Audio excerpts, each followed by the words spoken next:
Bonjour chers membres, me revoici avec notre second vidéo mail. Comme le premier vidéo mail a eu de bonnes critiques de la part de nos membres, nous avons décidé de continuer l'expérience cette année-ci. Je vous avais promis que j'allais vous expliquer tout ce qui se passait au sein de l'AMCEP, toutes régions confondues. Premièrement, nous avons eu notre conférence à Sofia, en Bulgarie, qui parlait des SPE et de l'accès à l'emploi des travailleurs âgés. Comme l'événement a eu lieu en fin d'année, et qu'en fin d'année, l'AMCEP organise toujours son conseil d'administration, le conseil d'administration s'est réuni à Sofia. Pour mémoire, le conseil d'administration ne se réunit qu'une fois par an, et c'est à ce moment-là que les grandes décisions au sein de l'AMCEP sont prises, entre autres le planning pour 2016. Le conseil d'administration a tout d'abord accueilli 2 nouveaux membres, l'Inde pour la région Asie-Pacifique et l'Italie qui nous a rejoints après plusieurs années d'absence au sein de la région Europe. Deuxième point important, le budget a été remanié et plutôt la façon de voir les dépenses au sein de l'AMCEP. C'est ainsi que, à partir de 2016, chaque région ne recevra le budget que pour organiser un séminaire par région par an. Libre à la région de décider d'organiser 2 séminaires par région. Par contre, le fonds de participation qui était sous-utilisé jusqu'ici a été élargi.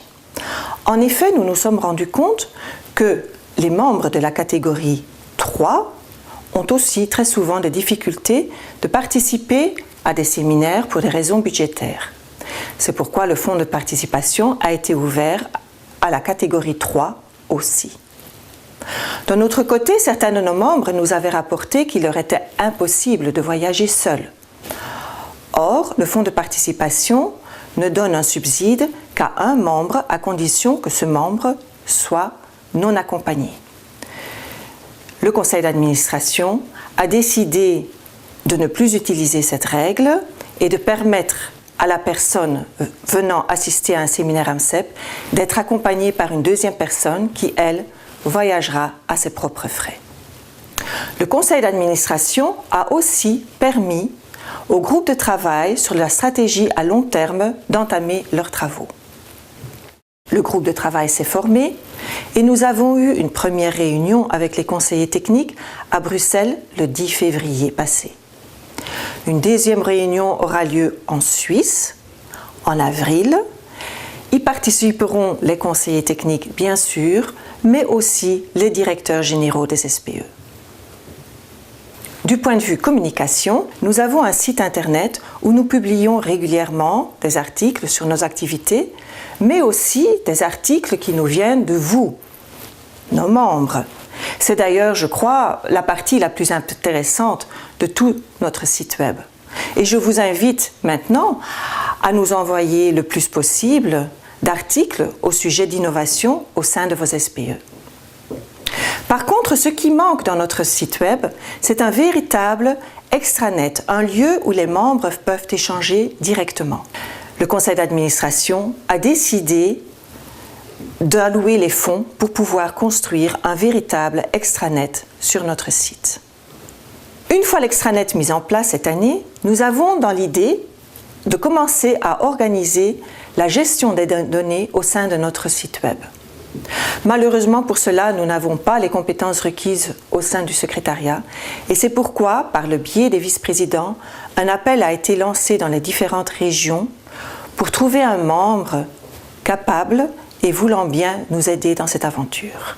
En ce qui concerne les prochaines activités, le 17 mars, nous avons une réunion à Bruxelles avec nos partenaires tels que l'Union africaine, l'Union européenne, le BIT, l'Organisation internationale des migrations, l'OCDE et le Haut Commissariat aux réfugiés, tous nos partenaires qui nous ont demandé de pouvoir collaborer avec nous sur la question des migrations et des réfugiés.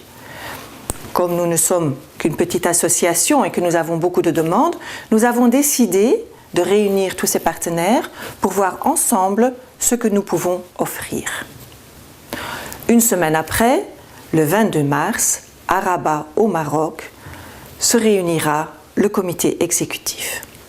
Cette réunion sera suivie par un séminaire au sujet de l'accompagnement des investisseurs et des employeurs dans leurs besoins en recrutement. En avril, à Venise, nous aurons notre événement conjoint avec l'OCDE sur la créativité.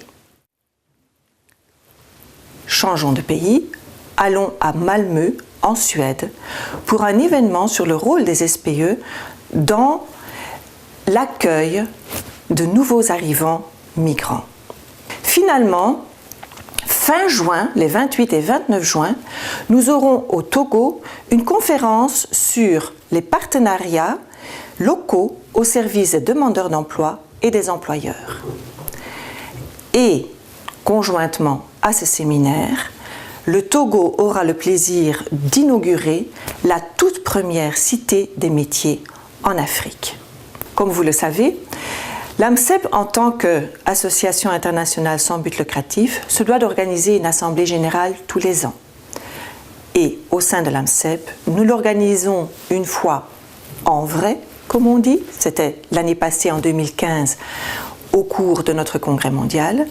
Et maintenant, nous avons 2 années consécutives l'assemblée générale par voie électronique.